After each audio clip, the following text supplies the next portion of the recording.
রাত পোহালি নির্বাচন, তার পূর্বে ভোট কর্মীরা ভোট গ্রহণ কেন্দ্রে যাওয়ার প্রস্তুতি শুরু করেছে। আমি এই মুহূর্তে রয়েছি ঝালদা সত্যভামা বিদ্যাপীঠে, যেখানে বাঘমুন্ডি বিধানসভা ও জয়পুর বিধানসভা ডিসিআরসি খোলা হয়েছে। সেই ডিসিআরসি থেকেই ভোট কর্মীরা তাদের সরঞ্জাম নিয়ে ভোট গ্রহণ কেন্দ্রে যাওয়ার প্রস্তুতি শুরু করেছে। রাত পেরুলেই বিধানসভা নির্বাচন, তার আগে পুরুলিয়া ঝালদার সত্যভামা বিদ্যাপীঠে ডিসিআরসি সেন্টারে ভোট কর্মীদের ব্যস্ততা ছিল চোখে পড়ার মতো। বাঘমুন্ডি ও জয়পুর এই দুই বিধানসভার ভোট গ্রহণ কেন্দ্রের কর্মীরা সকাল থেকেই প্রয়োজনীয় সামগ্রী সংগ্রহ করে নিজ নিজ কেন্দ্রে নিয়ে যাওয়ার প্রস্তুতি নেন। 240 নম্বর বাঘমুন্ডি বিধানসভায় মোট 304টি ভোট গ্রহণ কেন্দ্র এবং 10টি মহিলা ভোট গ্রহণ কেন্দ্র খোলা হয়েছে। অন্যদিকে 241 নম্বর জয়পুর বিধানসভায় রয়েছে 313টি ভোট গ্রহণ কেন্দ্র এবং 8টি মহিলা ভোট গ্রহণ কেন্দ্র খোলা হয়েছে।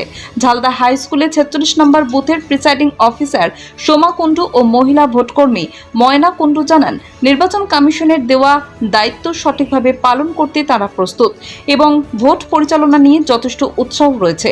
যে কোনো অপ্রীতিকর ঘটনা এড়াতে জেলা প্রশাসন ও পুলিশ প্রশাসনও নজরদারি আরও জোরদার করেছে। প্রিসাইডিং অফিসার হিসেবে ডিউটি পেয়েছি ইলেকশন এই নির্বাচন প্রক্রিয়াতে।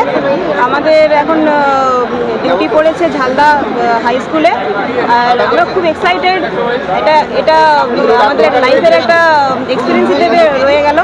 আর আমরা কিন্তু আগেরবারও যেভাবে ভোটটা পার করেছিলাম, এবারও আশা করছি যে এত সুন্দর আমরা ট্রেনিং করেছি এবং এত সুন্দরভাবে আমরা প্রস্তুতি নিয়েছি, আমরা অবশ্যই আশা করব যে আমরা এই ভোট প্রক্রিয়াটাকে আরামসে মানে খুব সুন্দরভাবে পার করব। ওটা পুলিশ স্টেশন দিয়েছে মহিলাদের জন্য? 10টা আছে, 10টা পুলিশ স্টেশন। আপনাদের তো আপনারা কতজন আছে? আমাদের বুথে আমরা 4 জন আছি।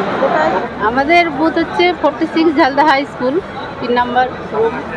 আমরা খুব ভালোভাবে প্রস্তুত হয়েছি ভোট নেওয়ার জন্য। এই নির্বাচন প্রক্রিয়া খুব ভালোভাবে পেরোবে। আমরা তো ট্রেনিং নিয়েছি, 3 দিন ধরে ট্রেনিং দেওয়া হয়েছে আমাদের। ফার্স্ট পোলিং খুব ভালোভাবে হবে এটাই আশা রাখছি।